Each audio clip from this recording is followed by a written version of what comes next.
see how long it takes for Twitch to realize that we are online. Oh, I'm not sure. It says live, but it's also saying spinny thing. Just go ahead and hit refresh there. Oh, look, more Twitch spam. Did you know that I can now add tags? Because apparently tags didn't exist before. Why are all of my tags gone? Oh, I put them under the title back when the title was all tags. Well, what happens if I put them down here in the tags?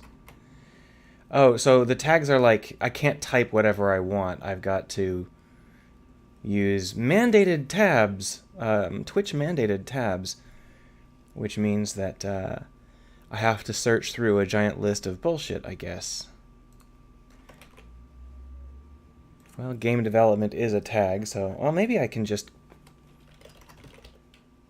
So, programming is not a tag. Let's see whether or not it allows me to add it.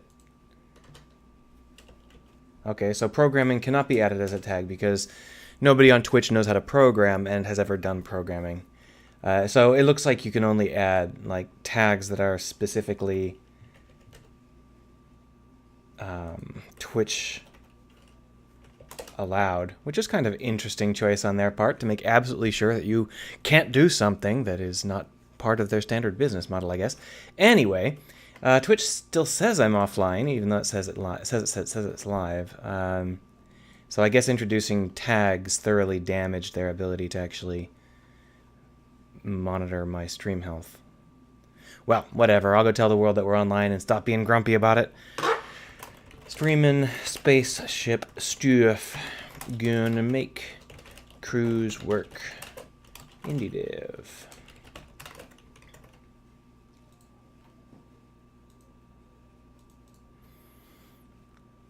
And what we're looking at here is just what I had open.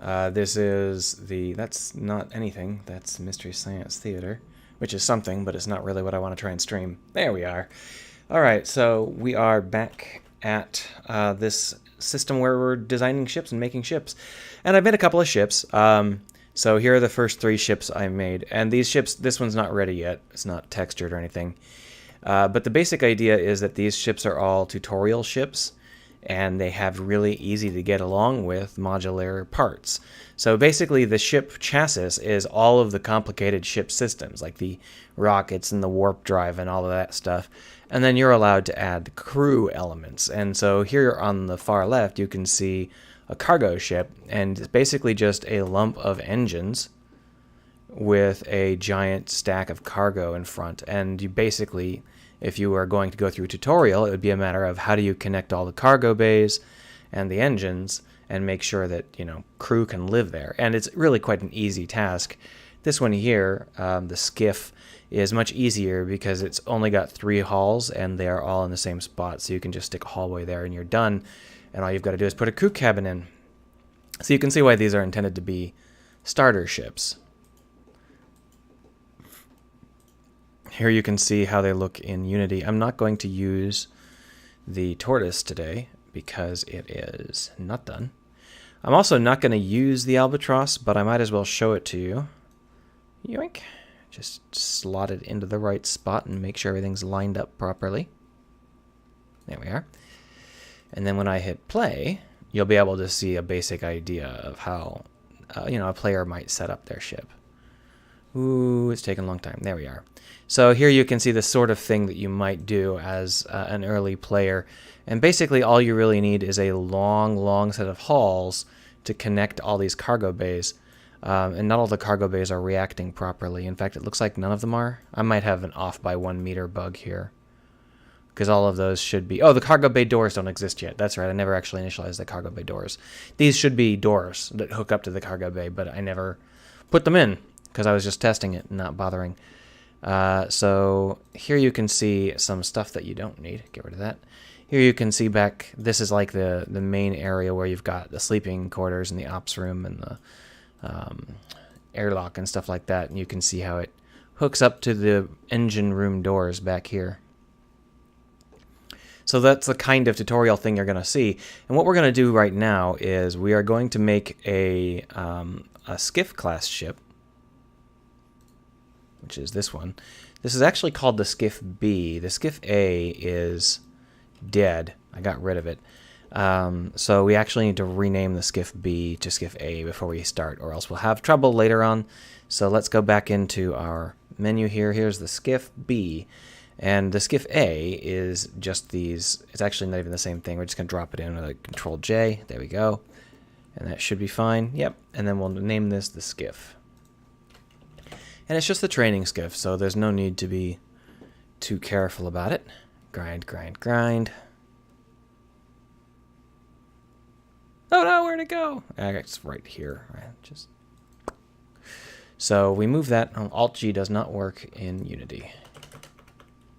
Oop, that part was right. Oh. Well, I managed to rotate it every which way except the right way. Great. There we are. And what we'll do now is we'll get rid of some of these extra elements, like this cube, which is just for testing purposes to make sure that the gaps in ships is correct. And we obviously don't need this many hallways and shit, so we're just going to delete all of these. Goodbye. And this is what we're left with. We've still got a couple of pieces here. We're going to need most of these, so we might as well leave them for now. But you can see the ship itself is just a kind of shoe-shaped mass of engines and such. And what we've got is a couple of doors that you need to hook up to. Now, the doors for the skiff don't actually exist yet, so our first order of business is to add them in. And that's not hard. We just create an empty object and add in a ship door like so. But we have some doors kind of overlapping with it. As you can see, there is some kind of door object at work here. And I don't know what it is, so we're going to click until we fall through. Oh, they're literally just things called door. We'll get rid of them. And so we'll just duplicate this. There we are. Duplicate, rotate, and move. And it's all snapped to a 4-meter grid, or rather a 4x4x2 meter grid. There we are. So those are the doors, but the doors don't have any function yet. What we're going to want to do is add in a system for them. We don't have anything like a system yet, though. This is still early days, so we haven't programmed some of the things we're going to need to program in order to get this to work in the first place. So I think that's our first step, is to program in ship systems that can have uses.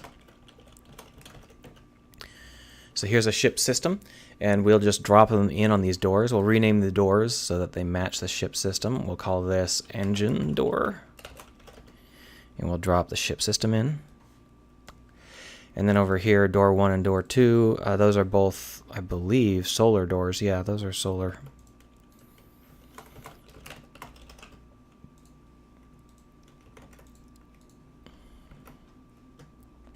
And we'll just drop those in as well.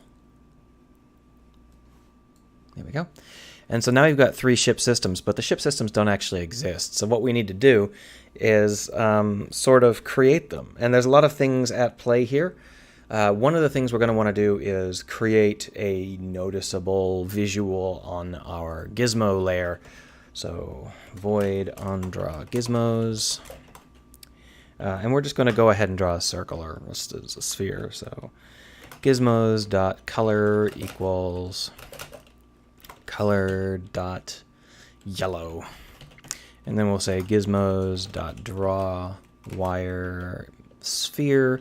And that's going to be not around the center of the door, but around some area further back from the door.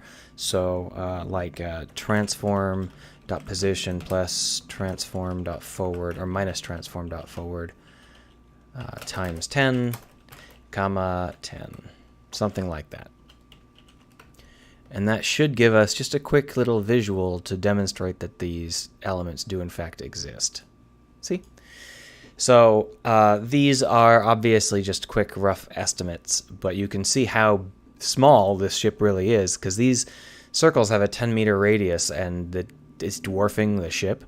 So we're going to have to be careful when we draw these so that it doesn't get too confusing, because there will be times when these are kind of embedded closer to the ship and it'll be hard to see. But it's just a debug thing anyway, so who cares?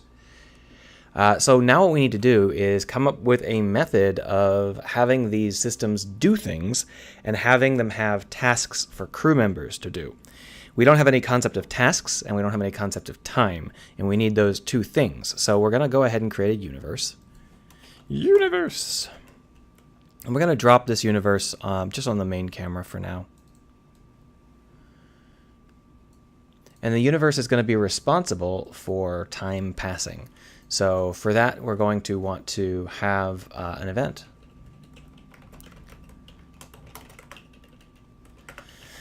Public static unity event on our pass equals new unity event.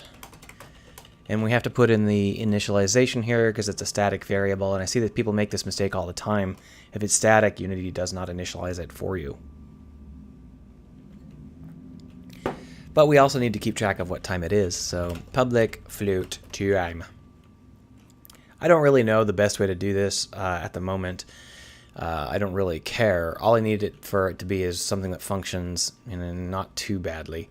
So what we're going to do is we're just going to have each second be an hour. So time plus equals time.delta time. And that'll just tick upwards. And basically what we're going to want to do is if time is greater than 1, then time minus equals 1, or rather while time is greater than 1. And on our pass.invoke. And that's a really basic way to just tick along hour after hour after hour. Later on we'll have a much more robust method of doing it. I just need to have a placeholder so that we can do some testing first. Now, the ship system is going to have a response to that setup. So here in Awake, we're going to have the ship system sign up for that event. And we're going to have a specific update for hours. So virtual protected void update hour. And then up here in Awake, we're going to say universe.onourpass.addListener update hour. Easy as pie. And so now every system that exists in the world will get an update from the universe every time an hour passes. We don't have to worry about whether the universe exists. We don't have to worry about who the universe is. We could even have two universes running concurrently, but we don't have to worry about picking one. Every single hour pass event gets called. And in the long run, this kind of singleton approach is not great for certain kinds of games, but it should work fine for ours. Wiping my glasses off there. All right, so here in Update Hour, we've got a whole bunch of options, but for now, I think what we're going to want to do is put in functionality. So public float operations, and we'll put that in as a 1. And then here in Update Hour, we're going to go ahead and say operations minus equals 0.1f, just to test and see whether or not this is something that's working correctly. So we'll select one of our systems here. There it is. Hit play, and we should watch this tick down 1/10 per second. See? Basic stuff, right? So now what our goal is we are going to want our crew to interact with that. But I think that we're going to want...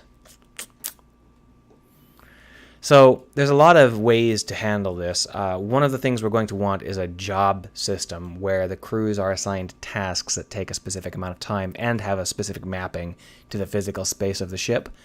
So I think we're going to need to do that. But before we can, we're going to need to have a crew cabin. And while we have a crew cabin, here it is, we don't actually have it existing as something that can do stuff. It's just a visual. So what we're going to need to do now is add in the idea that this cabin can actually do stuff. So we're going to delete this 1 and make this our primary prefab from now on. And we'll drop in some new stuff. Like we're going to need an alternate version of ship system, which is the ship systems that you drop in as the player. And maybe they also count as ship systems, but if so, we need different rules. So for now, they're two different things, and we'll make them two different things, and we will call these crew systems.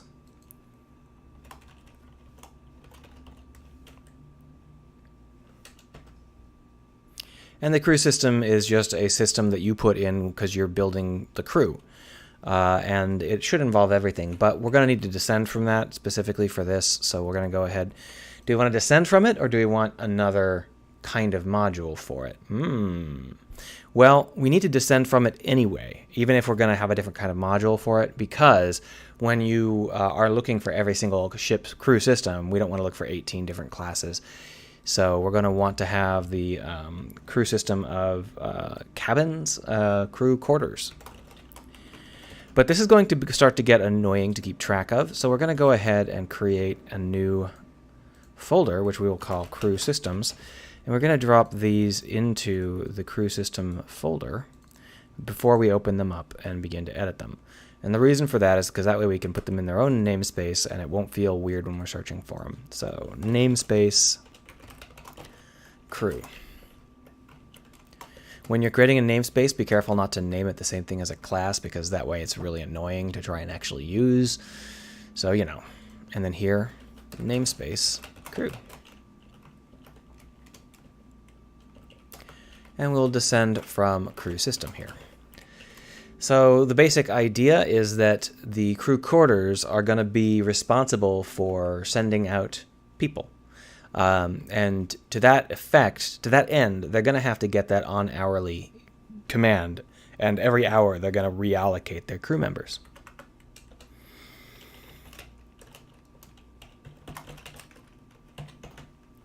And that means that we're going to have another virtual void on our pass, or on our update. Our update is fine. And we're going to want to have another virtual void awake. I can't have these as virtual without the protected keyword, so we'll just put the protected keyword in there. And then we will have this be just a sign up for the universe. Universe.onourpass.addListener our update. And now this is one reason I was thinking about having them be the same class, the crew quarters and the ship system. But most of the crew systems don't need this functionality. Most of the crew systems are pretty passive. They're basically just data objects. Only a couple of them have active things. So basically here in our update, we're going to want to be able to grab all of the available jobs on the ship and all of the available crew to do them and allocate them. And we're also going to want to be able to trace through the hallways. So to do that, it's quite complicated, and we're not ready yet. We don't have all the pieces. We're going to need a piece called a job or something else, a duty system, a task. So the problem is that most of those words are reserved. Like if I were to use task, that's reserved. Job, that's reserved. Except if I go ahead and put it in a new namespace, which is what we're doing. So hey, nice work, right? So namespace crew. And now we can have crew tasks. It can be a mono behavior, or we could make it a raw object. The reason that it might be good as a mono behavior is just for visualization purposes. Mono behaviors can use the onDraw gizmo, which allows us to quickly take a look. We can switch it over later if we want to change how it works. But basically, the task is going to have a crew member, which we don't have defined yet, so we won't bother with. It's also going to have a crew quarters that it starts at.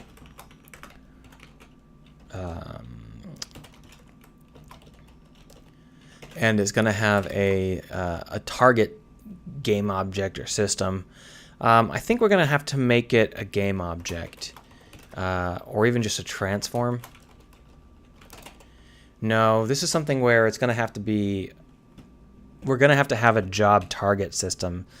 So we're going to have a duty. So another class gets added to the roster. And since this is becoming just a hash of keywords, we're going to want to make sure to put in some descriptions about what the heck these classes are. Well, that was annoying. There we are. So, oh yeah, I can't do that. This is a terrible, terrible interface. Whatever. Duties are within ship systems or crew systems and can create tasks for crew to do. And then over here in tasks, tasks are a specific crew thing to do that takes a specific amount of time and follows a specific route from the crew quarters to the duty. There we go. That way we won't forget later on when we're trying to do this correctly. So basically we're going to have this have the target of a duty. And we're just going to, as our debug, draw a line from A to B. But it's actually going to be a lot more complicated than that in the long run. So this is just kind of a cheap, quick little shot.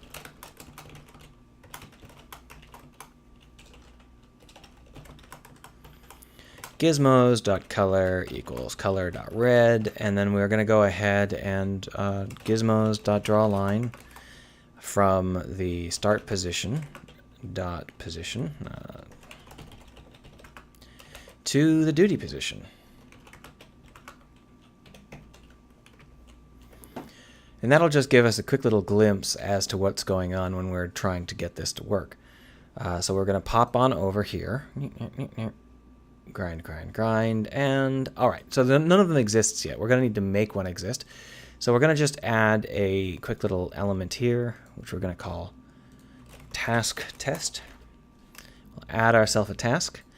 Over here on the engine door, we're going to add a duty. Oh, that's right. If start position, if not start position, return. If not duty, return.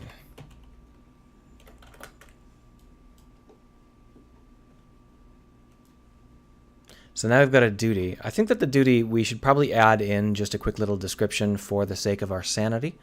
So public string description multi-line. All right, and then over here in the duty, we can say that this is, you know, ship maintenance or rocket maintenance or something. I'll just call it maintenance for now. And so to do this task test, we're going to go ahead and drop this and this. Oh, it doesn't count as crew quarters because I never actually added one. So we're going to add the crew quarters to the crew quarters, and then we'll crew quarters the crew quarters. Just hit apply here, and then task test crew quarters. Perfect. And you can see how that now draws a red line from one area to the next. However, that's not what we want to do because it has to have a specific path it's following to get from point A to point B. And you know what? There's no specific path here. Also, we're going to go ahead and move it up. Oh, don't need this anymore. We're going to go ahead and move it up because it's a little bit hard to see when it's inside the ship.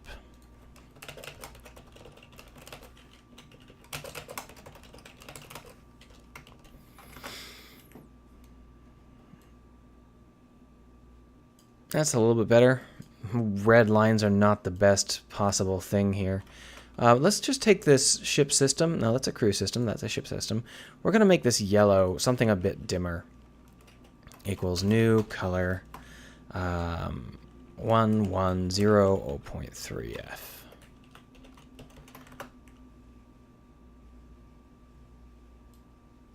Because we don't need really super aggressive icons for that. So what we're going to do here is we are going to have a hallway element, and we have a hallway hidden somewhere. It's back here. Move the hallway into the correct position, and what we're going to want to do is we're actually going to have a pathway that the task follows. Yeah, it's going to have to be transforms. List transform path. And there is some question as to whether or not the endpoints should be along this path or separate from the path. So for now, we're going to make it so that they are included in the path. So the path will include all that stuff. But what we're going to want to do is go over into our task test and create this path, which is through the dorm, through the hallway, and out into the engine. Like so. Now that we have this set up, we can change our drawing routine to go through the path. So If path.count is less than or equal to 1, then return. And then here what we'll do is we'll go through it and we'll draw from one to the next. So for int a equals 1, a is less than path.count, a plus plus, and we'll just draw a line from transform a minus 1 dot position to transform a dot position. That's not how you spell it, though. It's not called transform, it's called path. There we are. And now we should see it go through the hallway. Now, when I say we should see it go through the hallway, it's a straight line, so, I mean, you can't tell. But if I select the hallway, oh, you can actually already tell because the hallway's center is higher than the room. But as we move the hallway, you can see how the path also moves. So that's going to be a big part of how to work this, and it's also going to be a big part of how we set this up in terms of programming the ship, because the way it passes through stuff is a critical part of having your crew do things in the way you want them to do it. For example, there are two different kinds of two different kinds of prefabs for the bridge. There's the bridge chamber and the bridge room. So if we drop the bridge chamber and drop in the bridge room, these are the two different objects, one here and one here. They have a random offset in their prefab because I got lazy, but as you can see, the big difference, oh wow, that didn't work out. The big difference is the way that the doors are laid out. This here has two doors, one to each side, whereas this one only has one rear door. So that means that if we are moving through the hallways, this is an end point. Anyone that reaches this node either gets a job at the bridge or doesn't get a job at all. It like just keeps going down the hallway. This, on the other hand, the people who go into this bridge get a job, and if there are no jobs left in the bridge, they walk on through to whatever is beyond. And this is a really easy way to allow users to program their crew priorities, along with using cables, which we'll talk about in, I don't know, a year. So this also gets along well with things like crew amusement areas, social areas, because if you pass through a social area, it'll add an hour onto your task time, but it will also improve your mood. So it's a way to keep your mood up over longer journeys, whereas if there was none, your mood would decay pretty rapidly. So that's the sort of programming that we're thinking about when we think about giving the player control over these ships. But for now, what we don't have is any means of doing pathing in the ship. We don't have any concept of that. And the way we're going to do the pathing is we are going to use the crew systems. That's what they're there for. So this hallway needs to have a crew system attached to it. Bonk. This crew system is going to just be something that the hallway looks for when it is... I'll just delete that. Boom. This is going to be something that the hallway looks for when it... Why is this not saving the rotation? Well, whatever. It's going to look for this crew system, and it's going to create a path from here to there through this crew system. And this is not the only crew system. There's hallways, and then there's other kinds of systems. And we're going to be using the doors of these systems as pathways. But hallways don't actually have doors on the z-axis. So we're going to have to add a Boolean here. Auto door on z-axis equals false. So when we're pathing, we normally go from door to door to door to door to door. But when it comes to this hallway, we need to add fake doors on the z-axis so that we can, keep our cool. So with that in mind, we're going to now build the pathing system, which is going to be a...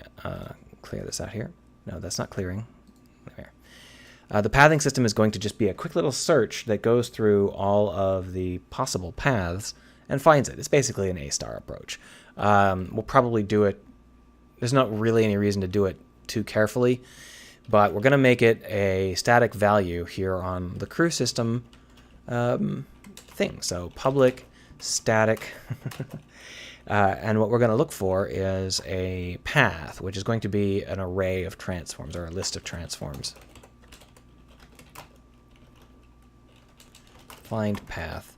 And we're going to start somewhere and we're going to end somewhere. So we're going to start on a crew system start, and we're going to end on a door, ship door, end.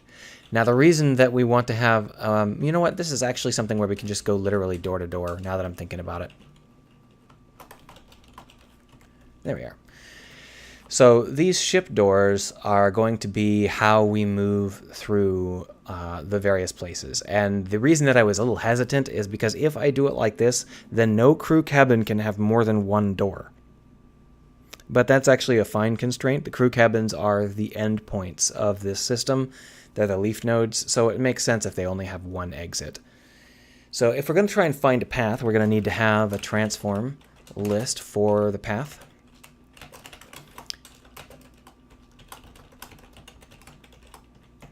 But we're going to have to be choosy as to how we go about trying to figure out the path forward.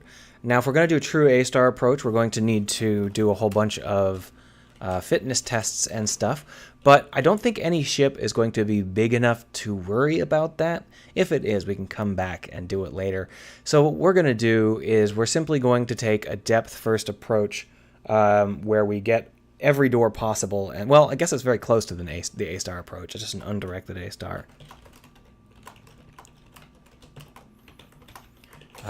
Open doors.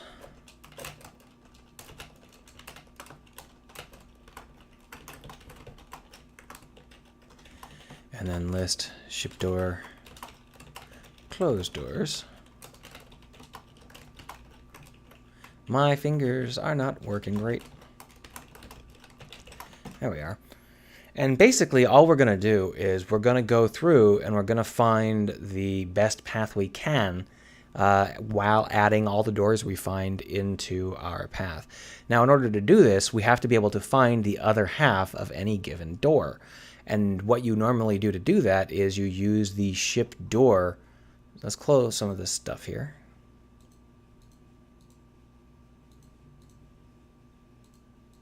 There.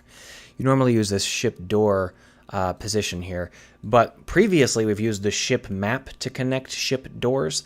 And the way we do that is we say ship map dot find door, or door or something. Ship map dot, oh, it's lowercase. So ship map m equals get component game object dot get why is get component not working? Game object. Why is there no lowercase game object? Okay, so it's barfing, so I've got to let it recompile.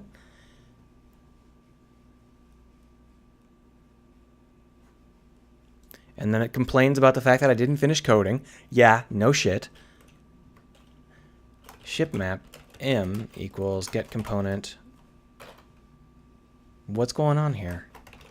Why is game object not... Fucking weird shit. And then if we take a look at the map, there is a door-based find door function here.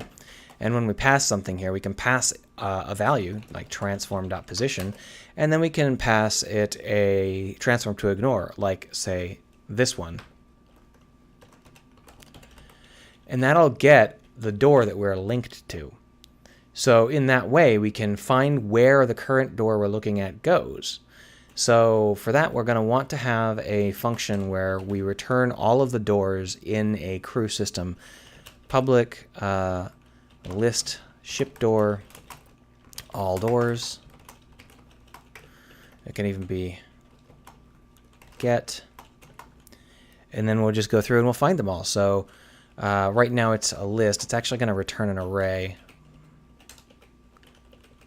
So we'll go ahead and return transform game object dot get components in children ship door, and that'll give all of the ship doors in this particular crew system. So using this method, we can find what door we're attached to, and then we can get all of the doors in that room, and then we can exclude the one we just passed through. So, oh, it's static. That's why this can't find it because it's not in a specific game object. All right, so if we do this as a static value, I guess we'll just do it as a start.transform or start.gameObject.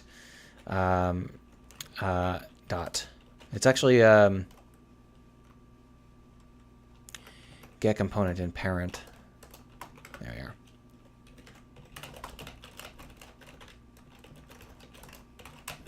There are actually another couple of ways to find it, but this should work.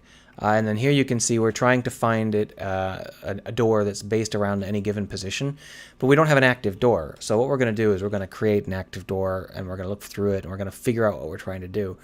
And for that end, what we're going to do is we're going to have a public static ship door, list ship door. We don't even, yeah, it's just ship door. Doors in the ship door.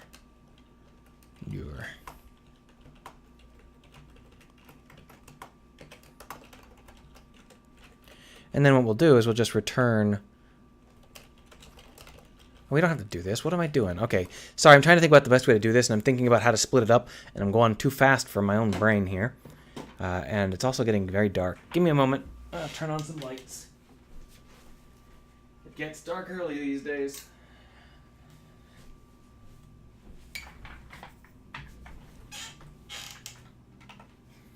All right, now I can see again. So, basically what we're going to be doing is we're going to be assigning a door, and then we're going to be moving through all of them until we find a valid path or not.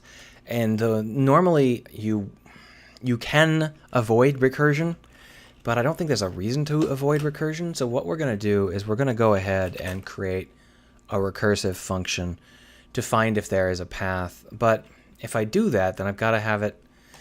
Can I do this without recursion? I'm sort of half-assing it here. Because basically what we're trying to do is we're trying to say that the active door, ship door, next equals start dot match door, which is map dot find door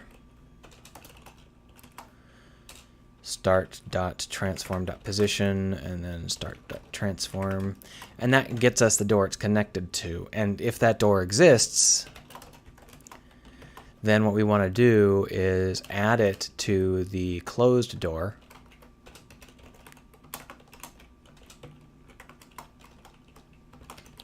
because we just passed into it. And then we're going to want to get all of the doors for that door. So ship door array neighbors equals next equals ship door next. Except for we're getting doors here, but we're looking for so this is the disconnect. This is what I was screwing up here. We're in the crew system situation, but we're looking for doors.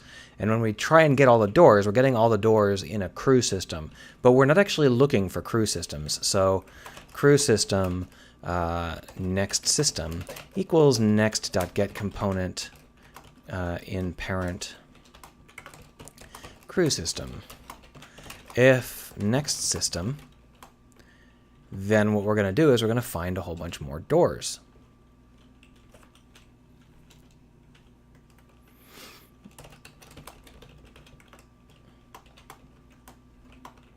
So if there's not a next system, then we continue.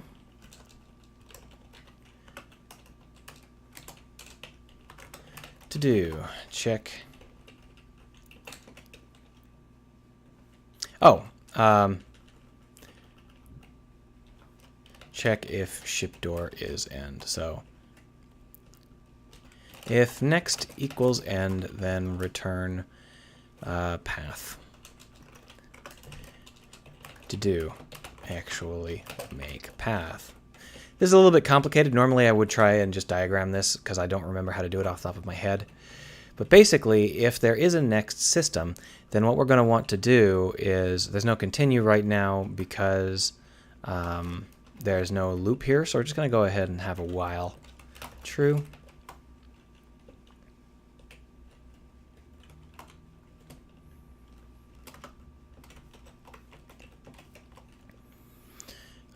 And then this actually goes inside here. There we are. And then start is actually, so copy, paste equals start.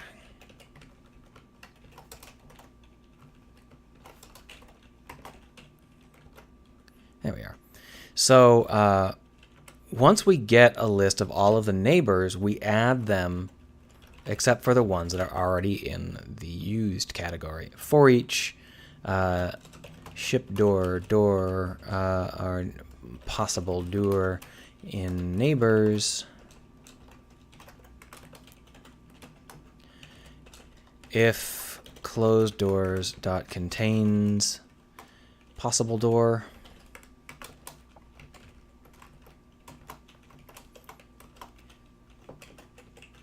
or open doors dot contains possible door,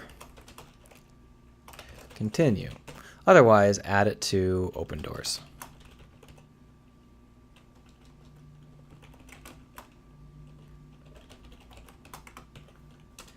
Why did that cause a barf? There we are. Boom.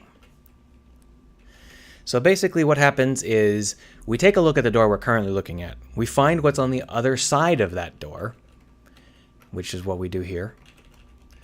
And then we say if there is a door on the other side of that door, that is, if it's connected to somewhere, then we want to take a look and see whether or not we actually have what we need. If we have what we need, we return the path. Otherwise, we count this door as closed because we just went through it. And then we find all of the other doors in this area and add them to the list if they aren't already closed. So basically, we get all the other doors. And then what we do is, after this, we have to decide how we're going to want to set up the path. And this is the difficult part, because the path is something that gets spooled out and then spooled back. And this is easier with recursion, but recursion has stack depth limits, and I need to make a special situation for that. So if it's non-recursive, it's a little bit easier. The problem is, of course, that it's not straightforward, but we'll give it a shot. So while true, we want to add the path to the current, add the door to the current path. So we just added a door to the path, and this is supposed to be a list, so we're going to have a list transform. There we are. So we just added the door to our path, and now if it's the very first time this runs, it's the starting door. After that, it's going to keep going, but the problem here is we don't have any logic for finding the next door. So we found a whole bunch of possible doors, but we don't know which doors to go through. And this is actually the problem with mixing our two approaches. I really should just do a depth-first search. That'd be kind of... Maybe I should just do this offline so that I can screw it up and not worry about it.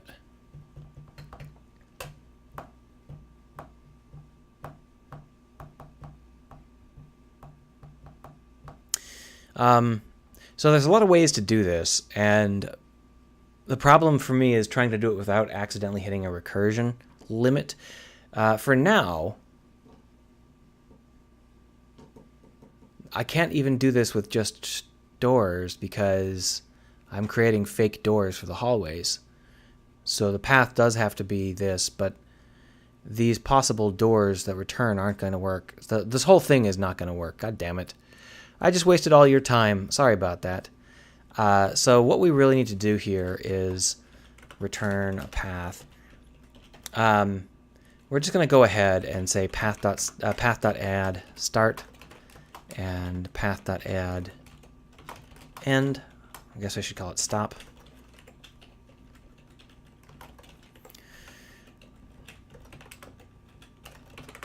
But this is like obviously not a real path. We need to find all the stuff between the two.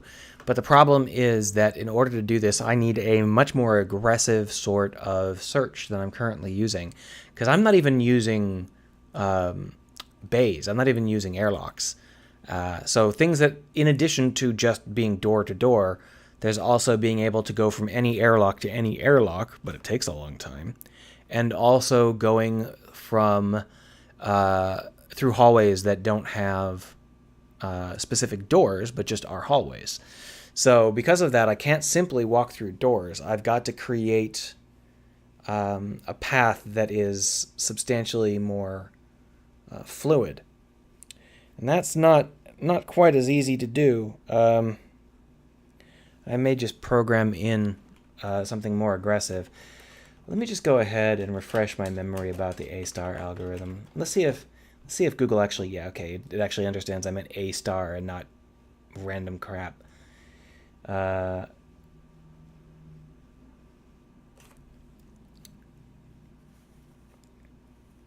So the way that the A-star works is that it goes through every possible node and rates it according to how far it is, what the value is according to the search fitness measure, and that's going to be the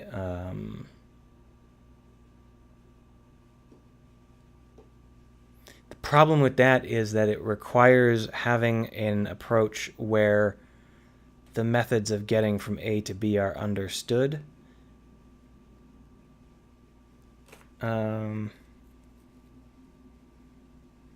It still might be the best option. Basically, this involves giving values to all of the possible paths through our setup, to every possible node in our setup. And that's not necessarily bad, but it's also something that's a little bit annoying. So what we're going to do is we're going to come up with just an easy way to actually do that within the crew system itself. So public float pathfinding value. And we're going to also do a -1. We're also going to do a public float, or public int, pathfinding iteration.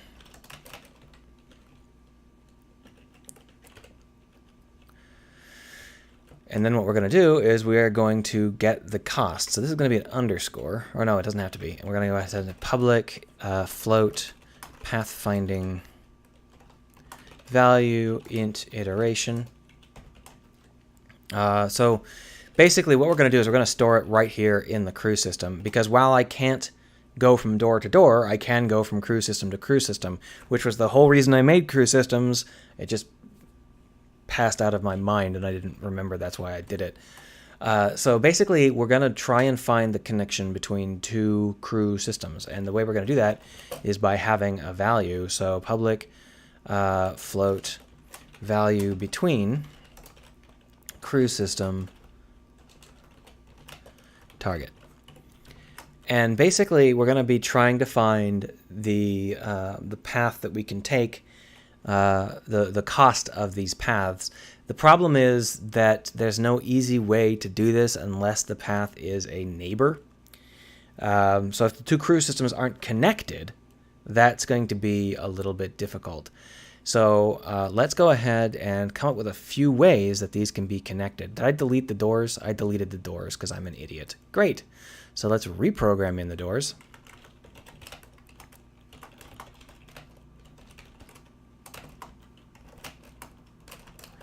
We're going to return get components in children ship door. And basically what we're going to do is we're going to see whether or not we are neighbors with the target. And if we are neighbors with the target, we're going to go ahead and set our value to a specific amount. And if we are not neighbors with the target, then we're going to take a lot of time and go through every possible neighbor that we can go through. So we're going to just go ahead and do that. So first we got to check and see whether or not we are neighbors. And there are a couple of ways of doing that. One is we could be door-to-door neighbors. Another is that we could be north-south neighbors on a hallway. So we're going to go ahead and get the vector3 offset equals target.transform.position. And one of the issues here is that we are going to be working in global space, even though we shouldn't be, which means that we're probably going to want to do all of this in ship local space. We're going to deal with that later. To do turn into ship local space. Actually, I can do that now. Public transform, public vector3, pause. Ship local.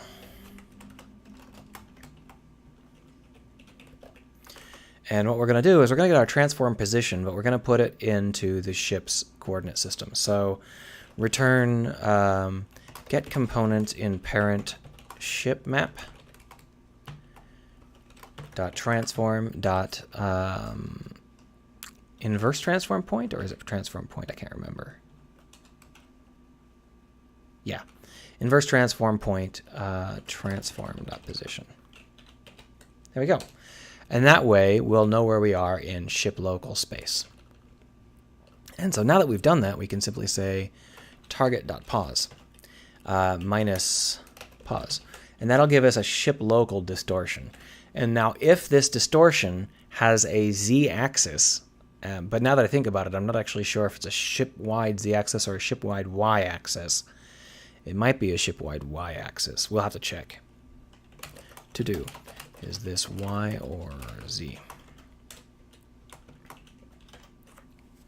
Either way, what we're going to do here is check and see if it's equal to 2. So if offset.z, if mathf.approximately mathf.abs offset.z equals 2,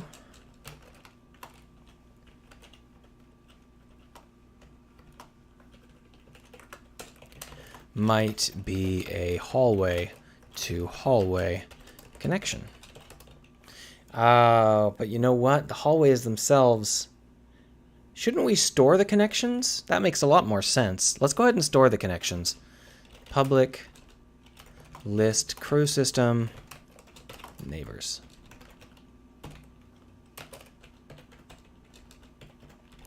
Public void initialize or scan for neighbors. This is much easier. All right, so I was doing stupid stuff there, and I shouldn't have bothered. We're going to go ahead and grab some neighbors, and the way we're going to do that is we are going to reset the neighbors.clear. And we're also going to go ahead and look for things that we could be connected to. This is going to have to be a virtual void because there are going to be a few things that have fake neighbors or neighbors that pop into existence. The way we're doing it here, we can just go through all of the doors. For each ship door indoors, we're just going to check and see whether there's a door on the other side. So door endure equals ship map.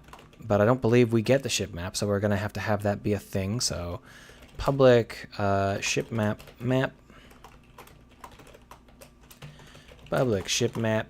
It's all public. Why not? Map get, and then we're going to have this map be if not map,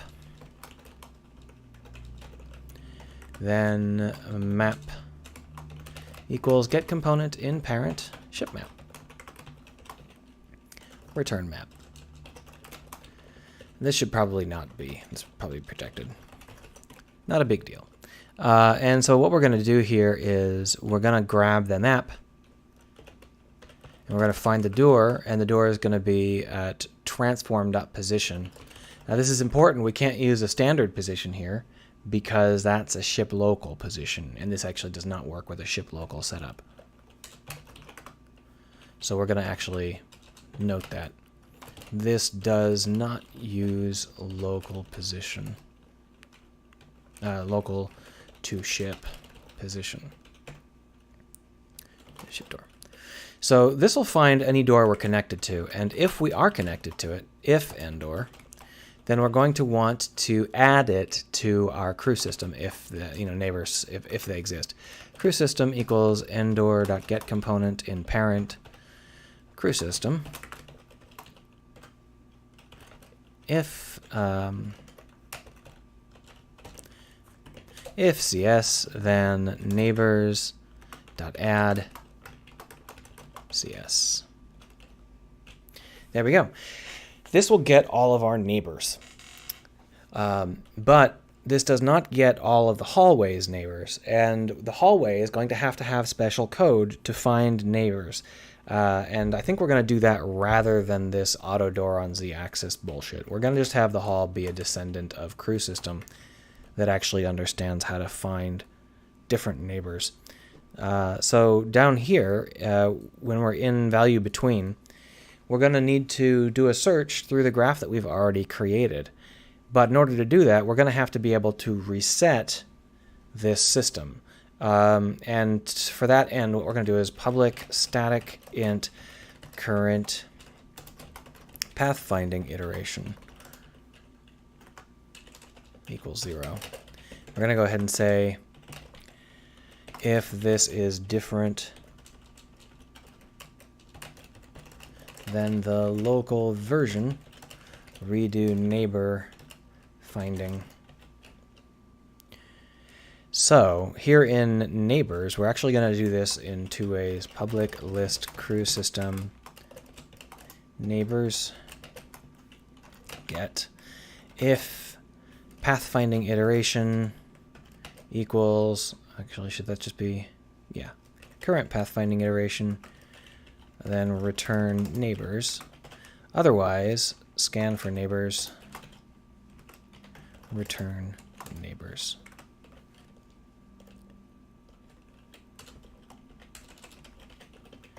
Set neighbors equals value. So now what we're doing is we are scanning for neighbors automatically if we fall out of sync with our setup, which is fine. Down here in value between, what we've got to do is go through all of our neighbors. Now the problem here is that we're supposed to return a value that determines how far it is between these neighbors, and that might not be something that we can do so easily if we're only storing the neighbors, because that value is different depending on some special cases. But that's why this is going to be a virtual float, and we're going to have a descendant for a couple of different kinds of objects. Note, needs a descendant for airlocks. Note, needs a descendant for both airlocks and hallways.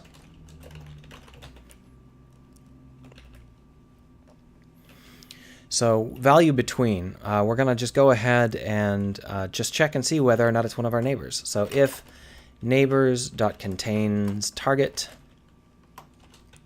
yeah, I think we're getting systems, yeah. Then return 0.1. We'll just go ahead and say that it's 0.1 for a door.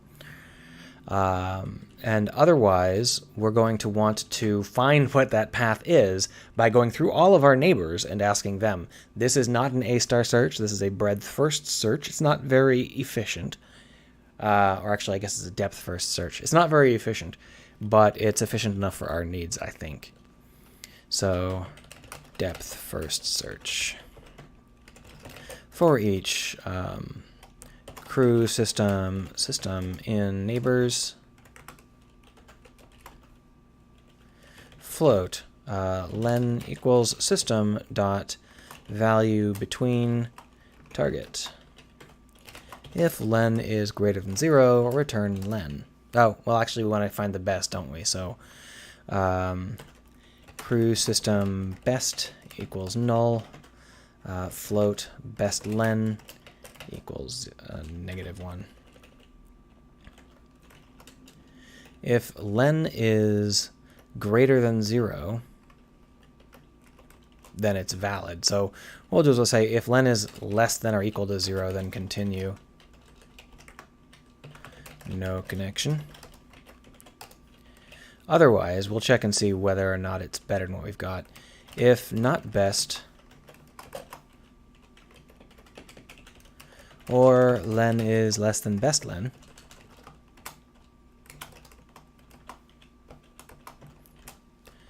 Best len equals len, and best equals system. And then down here, what we'll say is just return it if it's positive. So return best len. I'm not sure why I'm storing the system now that I think about it, because that doesn't matter. We don't really care. But the thing is that this path is... it's just a path. It doesn't actually find the... so we're going to call this pathing value between. That was weird. Come on.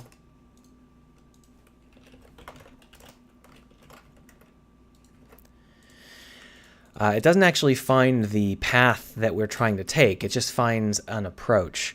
So what we really want to do is figure out if there is a path. We actually want the best path. And this is the part where normally you would have to be fairly recursive.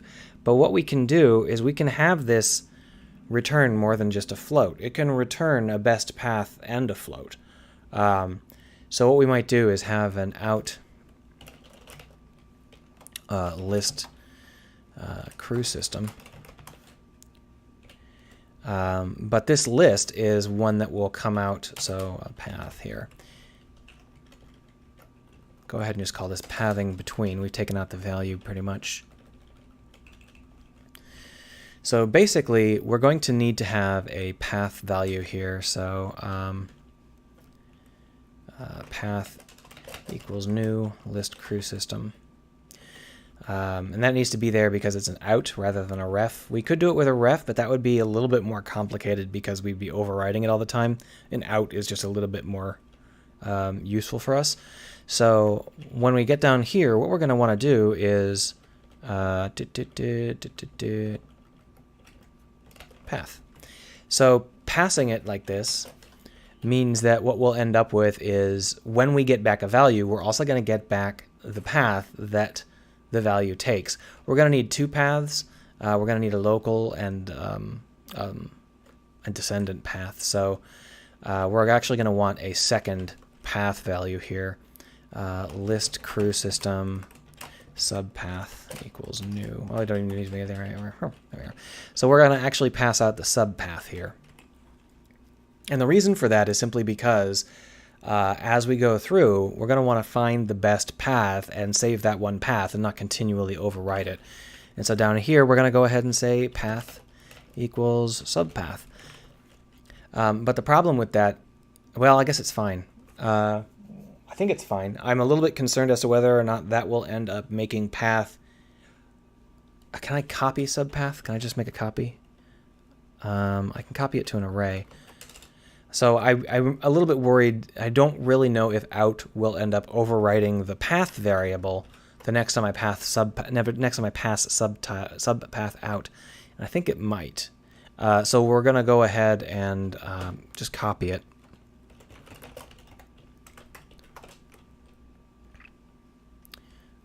Crew system CS in subpath. Path.add CS. We're going to go ahead and clear path. Path.clear. There we are. All right. So what we're doing is we're saying, okay, neighbor, tell me how you would get to that system over there. And the neighbor is going, okay, well, I'm either going to pass you back bullshit or I'm going to pass you back a valid path. And if that valid path is better than the one you've got now, then that should be the path that you use. So when we come back here, what we're going to do is we're actually going to set our path equal to that plus ourselves at the beginning. There it is. And that will give us the path, the best path. It's also going to be slow. This is not a fast method, but I mean, by the time that we have 10,000 modules, I'll replace it with something else. I just it's been a while since I wrote pathing code, and I sort of blanked on how to do it efficiently. So here we are up here in the transform find path ship door start to ship door stop. And previously what we've done is we've tried to use the doors for that, and that's not going to work. So what we first need to do is to transform the start and stop doors into a start and stop systems. And there's a couple ways to do that.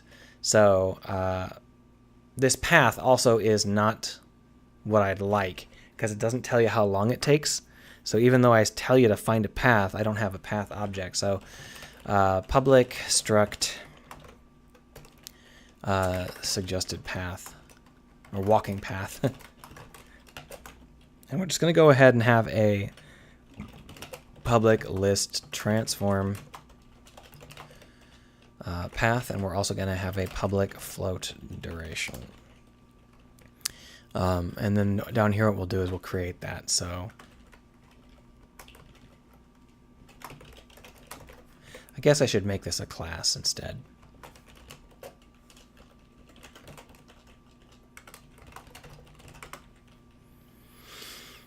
All right, so we're trying to find the walking path between start and stop, and we're going to need to make this so that it works. And down here, I've got this out variable, which we don't need anymore. We'll just delete that, and we'll make this a walking path.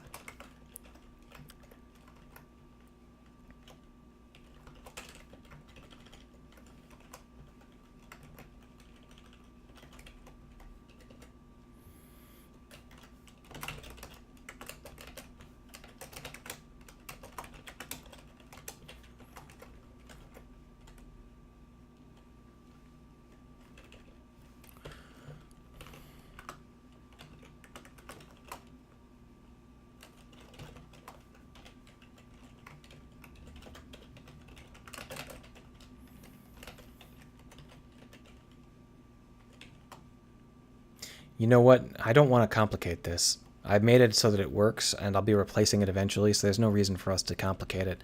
But basically, I forgot to add in our own duration. So here we can see bestlen. That's going to be bestlen plus 0.1f. So there we are.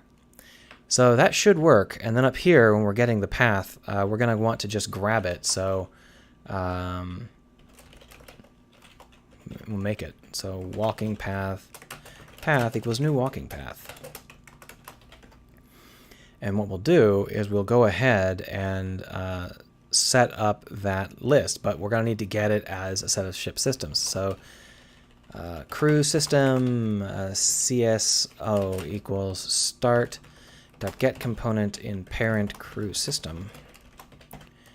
And then crew system CS1 equals stop.get component in parent crew system. Now here's the thing, CS1 might not be a value. So if not CS1, it's probably a ship system. Then what we're going to do is we're going to find the other half of that door. So we're going to go ahead and say ship door other equals map dot, we don't have a global map, equals stop.get components in parent ship map dot find door stop dot transform dot position and then stop dot transform. If not other, then we'll want to return path as it is. Otherwise, CS1 equals stop dot, or equals other dot get component in parent crew system. And then what we'll do is we'll try and see whether or not these two are valid. So if not CS0 or not CS1, then debug.log warning cannot find path between doors, no ship systems, no crew systems associated with them. And return path.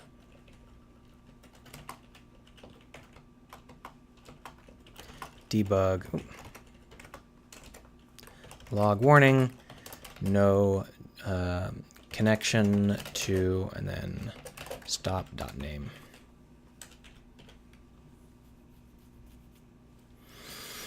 There we go. So when we get to this point, all we have to do is get the values that we want to get, and that's going to be path dot duration equals start dot Find path.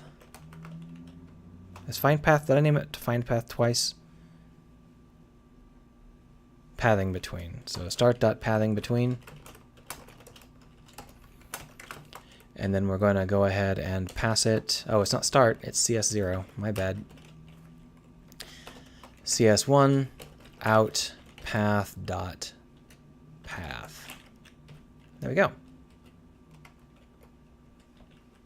Doesn't like that? Is it not allowed to be part of the object? It might not be allowed to be part of the object. Yeah, so list crew system course.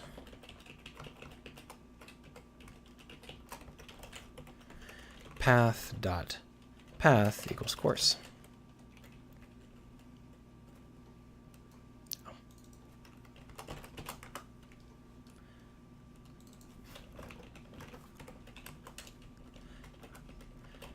Me spelling things wrong. Hooray.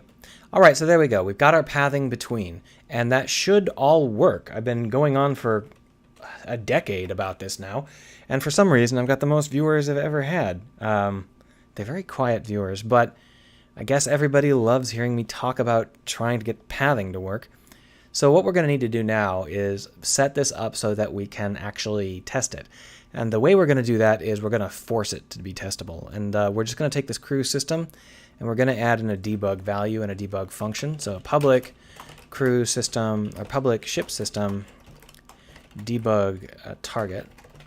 And then we're going to want to have a public void debug path. And that's going to be something we can call from the menu.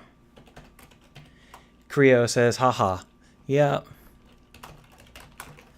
And what we're going to do is we're going to get the path. So walking path, path equals find path. This, I guess it's not even doors. It's just going to be a find path between us. So it's going to be just this pathing between.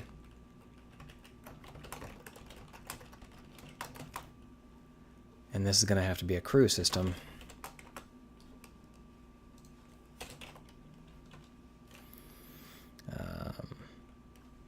Yeah, debug target and out path. So this is not going to be a path. This is going to be float len, and this is going to be list crew system path, and this out path, like so. And then what we're going to do is go through it. So for each crew system s in path debug.log, make it a string here. String course equals a string text equals len plus, and then we're just going to add the value. So text plus equals s.name plus, there we go. And that'll just quickly determine whether or not there is a path. And we're going to go ahead and do that. The problem being that right now there won't be a path, which we'll talk about in a second here. There's no doors attached to this, so I won't be able to get a path to it. What I can do is pull this out a little bit further and drop in something that does have doors. I love sirens while I'm trying to stream.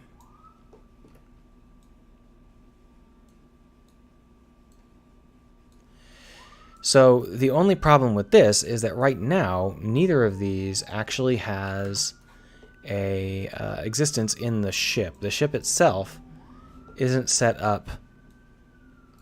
Oh, I guess it is just overlapping like that, yeah. The ship itself isn't set up to recognize these. This is the A-class ship, and it has a ship map, so I guess it's... Yeah, actually, I guess it will work. So all we need to do is reset this. Boom. And then what we can do is go down here. Oh, this doesn't have a ship system in it. Hold on. Add the ship system to this bridge room. Crew system, I mean. Boom. And then what we'll do is we'll go ahead and test this out with the debug target being this other ship. Oh, this one.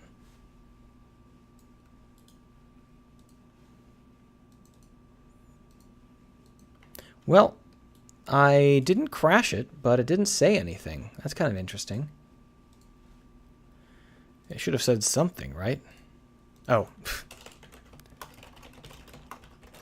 Near her.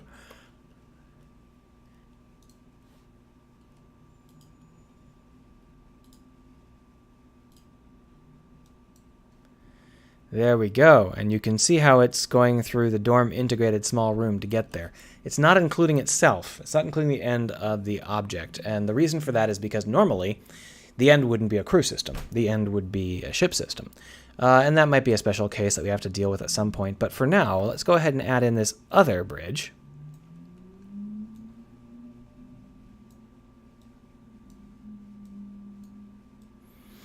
Like so. We're going to need to add in a ship system for this as well.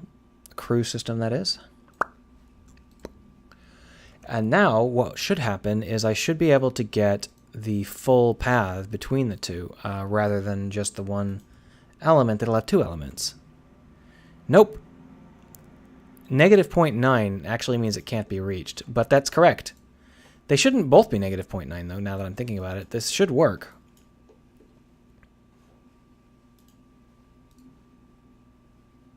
So this did not work out. Something went wrong.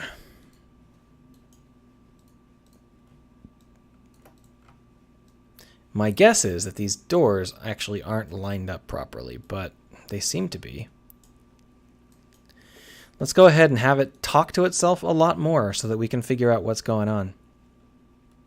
Oh, we don't need these iterative values anymore.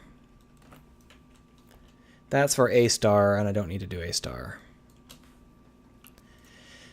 So we're going to go into here, and we're going to go and see each of these in turn. So debug.log len plus from plus, and then the system.name. And then up here, we're going to go ahead and say debug.log pathing from name to target. Target.name.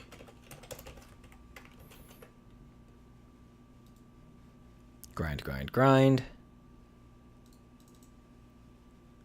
Oh, we may have to do this manually.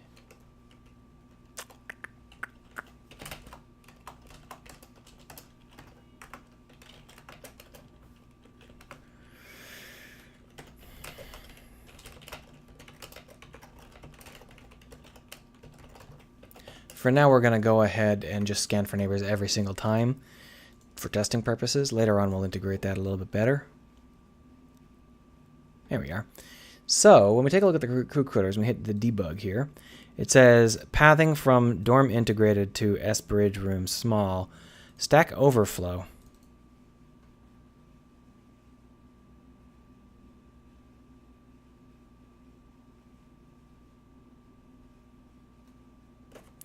So when we ask it for neighbors, we say scan for neighbors, and then down. Oh, well, that was the problem. It wasn't scanning for neighbors. Okay, so I can fix this. For some reason, scan for neighbors is causing a stack overflow, and that's interesting because it should be pretty straightforward. Oh,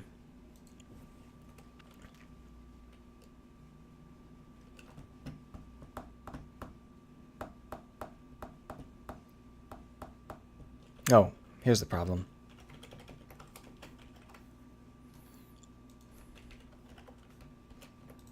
Maybe. Let's find out. We're going to go ahead and take a quick look back over here. We're going to open this neighbor's value up so we can see it and try one more time. Let's clear this so that we can tell. All right, so according to this, it has no neighbors. So I think the problem here is that the neighbor detection is all crap.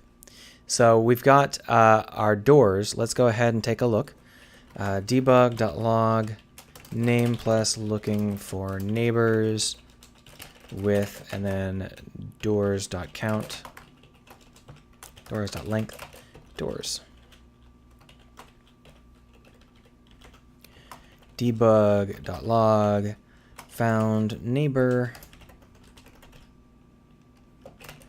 and door.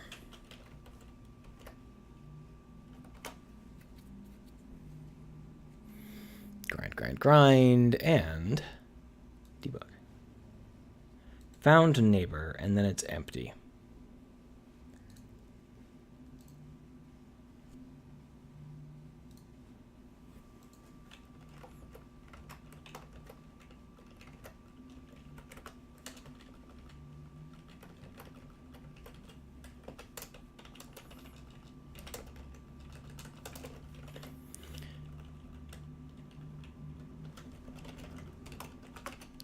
Debug.log, no neighbor on door.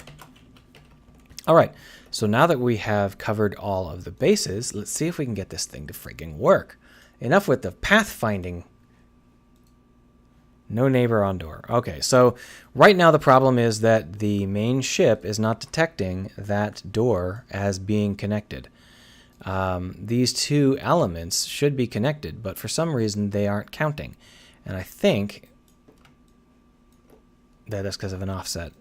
So the problem is that I'm an idiot. So I think that the issue here is that I built these at two different times, and the offset is different. It's a ½ meter off because I built the bridge way before I built the rest, and so you can see how it wasn't actually lined up. All right, now let's try it, shall we? Even though it looks even less lined up now. You know what? This bridge, I should just fix it.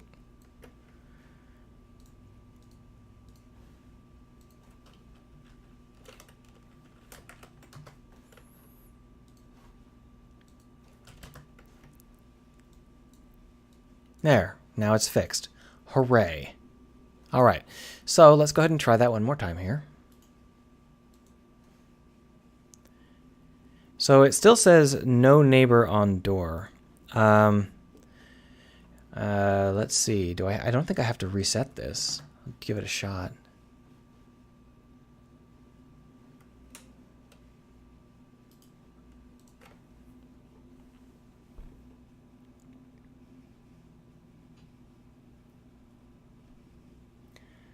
So, according to this, I'm getting no neighbor on the door, which means that map.findDoor isn't finding anything. Let's go over into it and have it make some noise. We'll track down what this issue is, but it should work because it's been working for ages.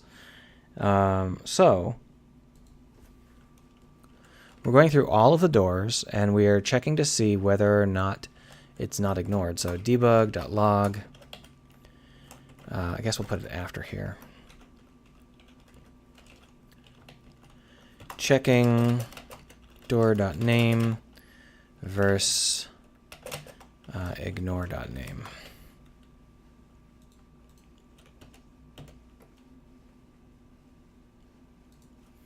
And then what we'll do is we'll add in this part.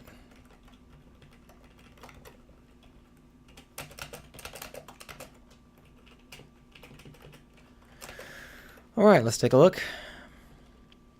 Grind.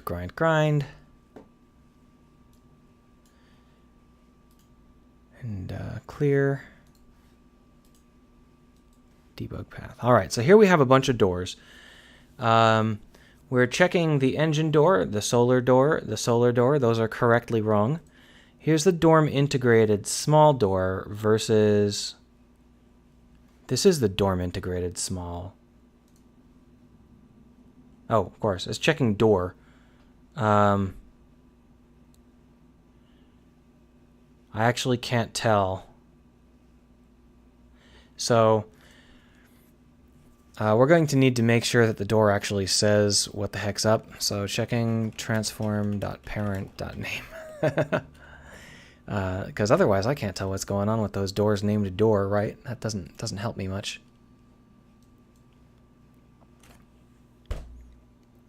Checking small ops chamber. Okay, so those are unimportant. Checking hallway, definitely not working.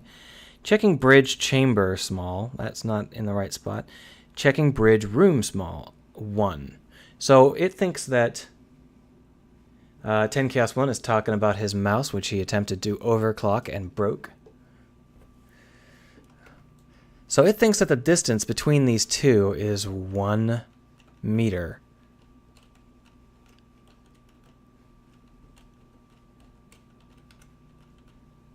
These doors are in the same friggin' spot.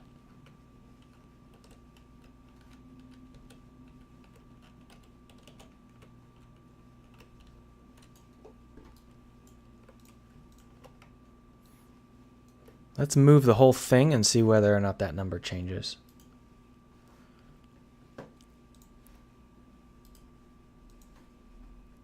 Nope. Okay. Let's move it back. If we move it back 1 meter, we will know whether or not it thinks it's 1 meter away on the same axis or a different axis. So that'll be a handy way to check and see what axis it's seeing skew on. It's seeing skew on a different axis. It's under the impression that these doors are skewed off on the X or Z axis, X or Y axis, rather than on the Z axis. Why?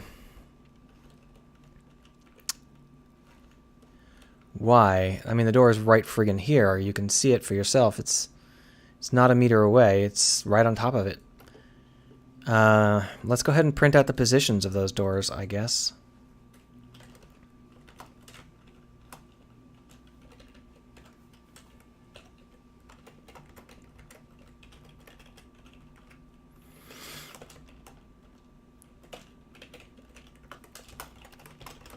Near miss, and then we do door.pos plus verse plus pos.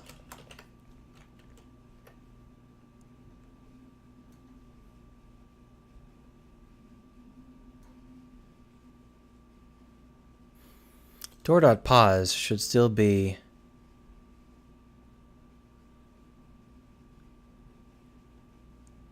no, I don't want that. I want the door right here, this. There we are. Okay, so it is just transform position. So why is it screwing up? Wait, I know why it's screwing up. We're not passing at the location of the door. We're passing at the location of the crew system. See? So we actually need to test it against the door. Idiot. That was it.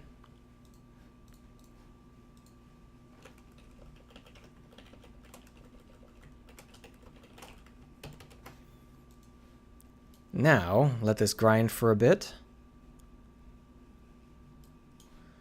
And try it one more time. Oh wait, it doesn't have a target path. All right, point 1. Now let's put in the interloper again. And see whether or not it adapts automatically. Clear. Look at that. Now the problem with this is that it doesn't appear to be actually giving us the full path. Yeah, here it is. Path from Smuldum. But the end result here, it says 0.2 SDORM integrated small. It's not including the bridge. So there's something wrong with how it's compiling this stuff. We're going to want to take out some of this noise though, so that I can see what's going on a little bit. But we found the neighbors correctly. It's just a matter that the pathing isn't actually properly appending itself. So let's take a look. If neighbors.contains target, then return 0.1, but we haven't actually added in our pathing, so we're going to want to do that. You know what? This should just be, yeah, it's fine.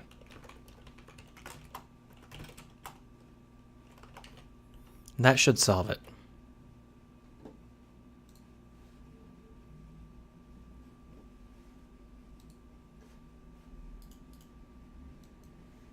Yeah, see?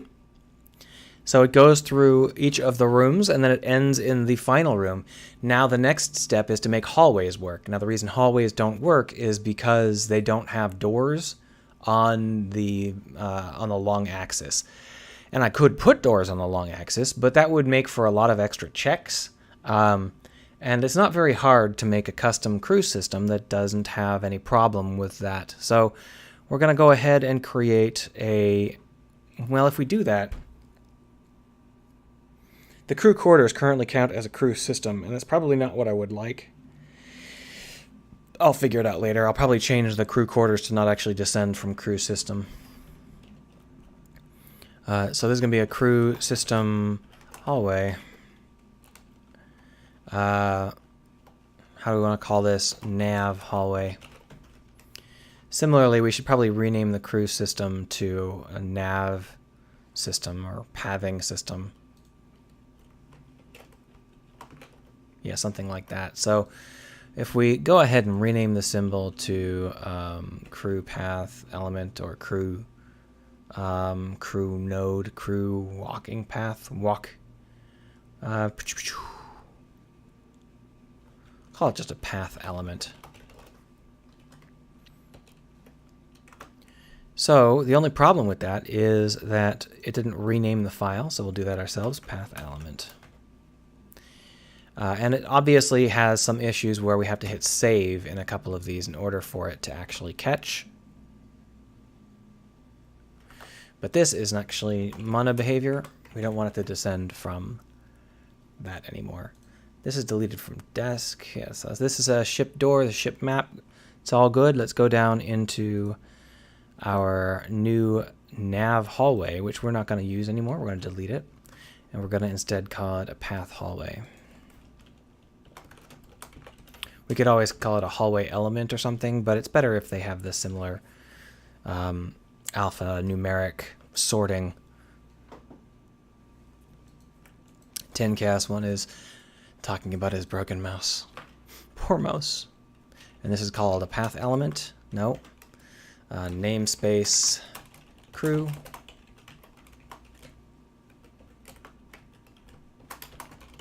There we are. And basically all we need to do is update our neighbors function. So override neighbors, get neighbors, what's it called? I can't go there.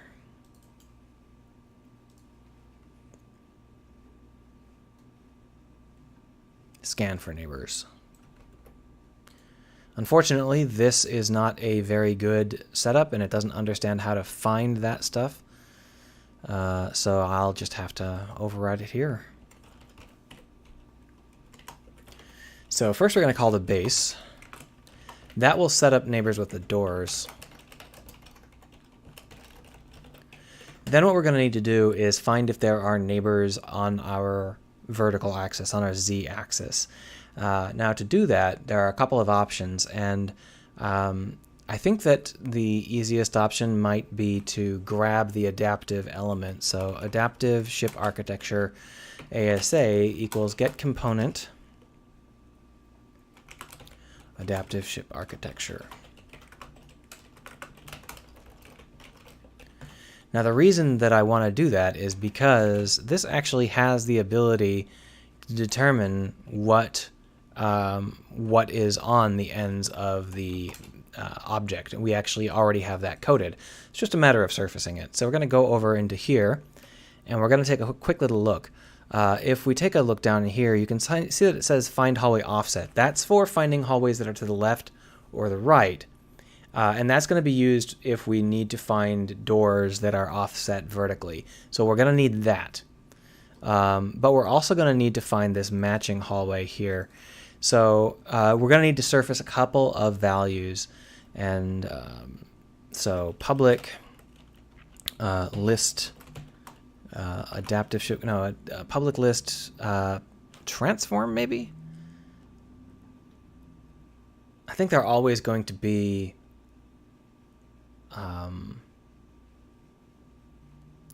hallways, so that's fine. Adaptive neighbors.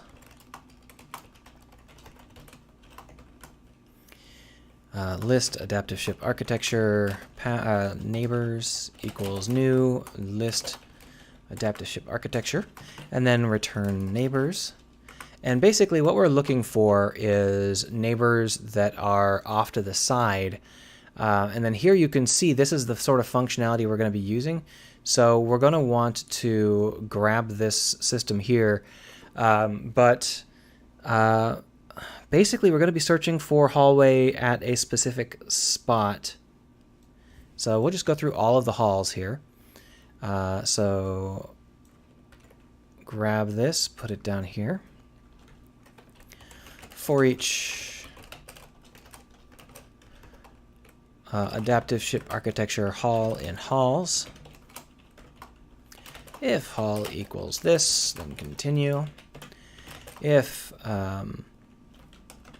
so then this is where we start to get into it, because what we want to do is find the delta. So vector3 delta equals hall dot pos minus pos.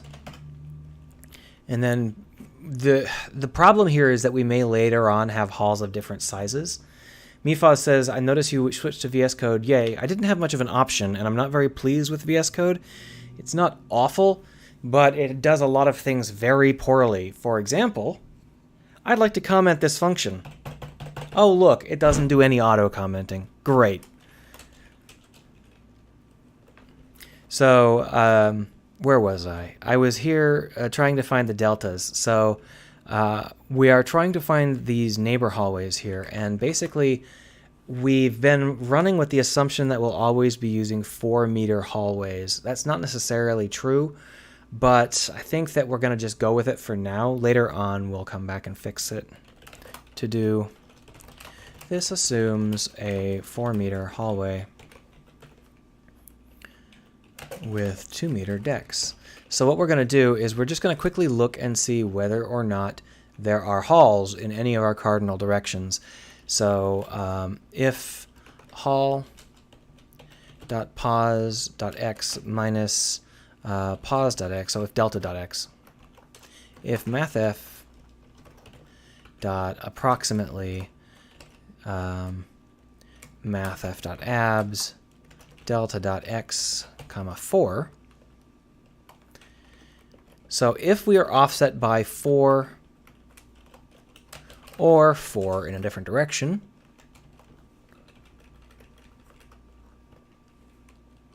is it y? I think it's y. No, it's z. So if it's offset by 4 in those directions, then it might be valid.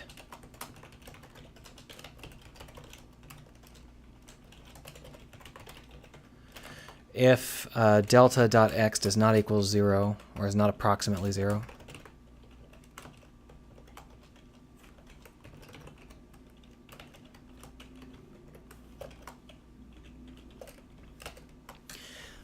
basically we want to make sure that they're not both not 0. If they're both, if only one is 0, that's fine. If they're both 0, it's no good. So if it's not approximately 0 and it's not approximately 0,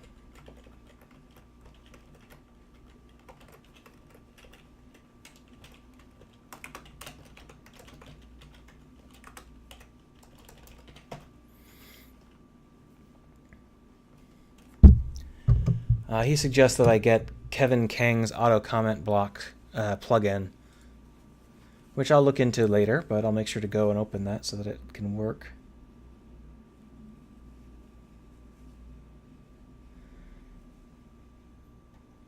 Does it actually do documentation, or is it just auto comment blocking?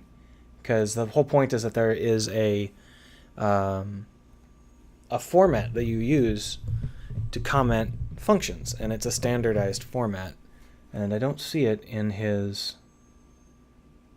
No, I don't see it in this list. This is just a way to put in extra quick comments.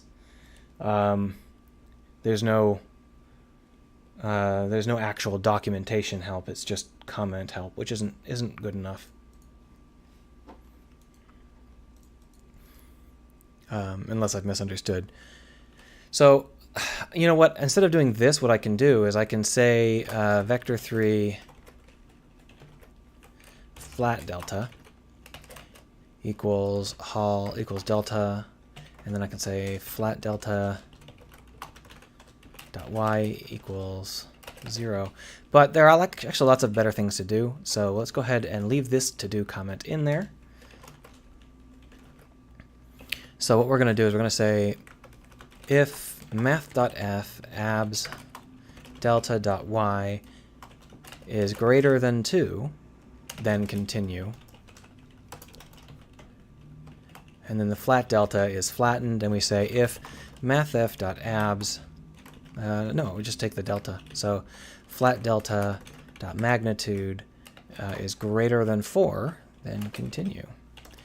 But I think that for the sake of ensuring that we don't have any floating point errors, we'll go ahead and round it a little bit. There we go. So when we've done this, we now know that it is within 2 vertical meters and within 4 horizontal meters, which makes it a neighbor. And you know what? I think that we'll just add it to the list and call it a neighbor without doing any additional checks.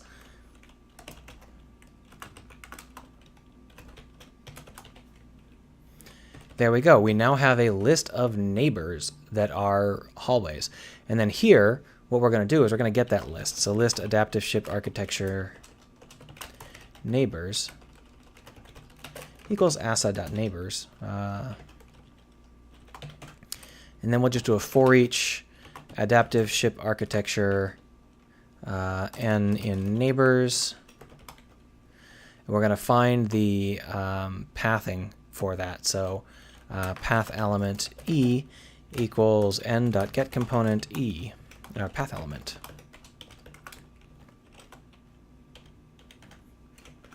Oh, darn. Mary Kissness says, do you mean like summary? Yeah, that's basically it. Mifaz sends me a link to a different XML documentation. That's pretty much what I would like. Yep, that's it. That's the one. So I'll install that sometime later, not at the moment. But I think that that will help me out quite a bit. Zargi says, I really like your Dragon Quest videos. Do you plan to make any more? Yeah, I do. I just got... Whoa, shit. Sorry, stuff's falling off my wall. I just got sidetracked because I don't like the next couple parts of Dragon Quest XI, and I'm like, do I want to skip the next hour, or do I want to make videos on stuff that I'm not too fond of? I mean, I can make an entire video about how they burned down my village and it looks like crap, but do I really want to do that? I don't really want to make multiple downer videos in a row. So I just have been kind of waffling about it and I lost momentum. I'll try and get back on it. I have been playing a lot of Kerbal instead. Right, so we've got the path elements for these adaptive hallways, and what we'll do is I'll say if neighbors.contains e, then continue. Otherwise, neighbors.add. Okay, was if not neighbors.contains, then neighbors.add e. And that's all we need to make hallways functional, at least in theory. So let's pop on over into here and add some hallways and take a look. So the way we'll do that is we'll move this across and then just start to put in some hallways. Oh. There. And now we'll go ahead and we need to reload the ship. So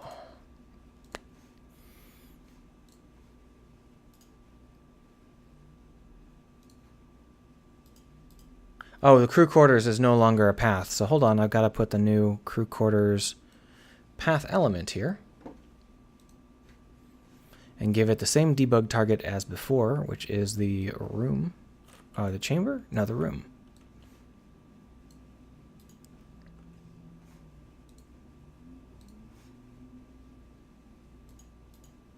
Debug path. Oh, I might have crashed it.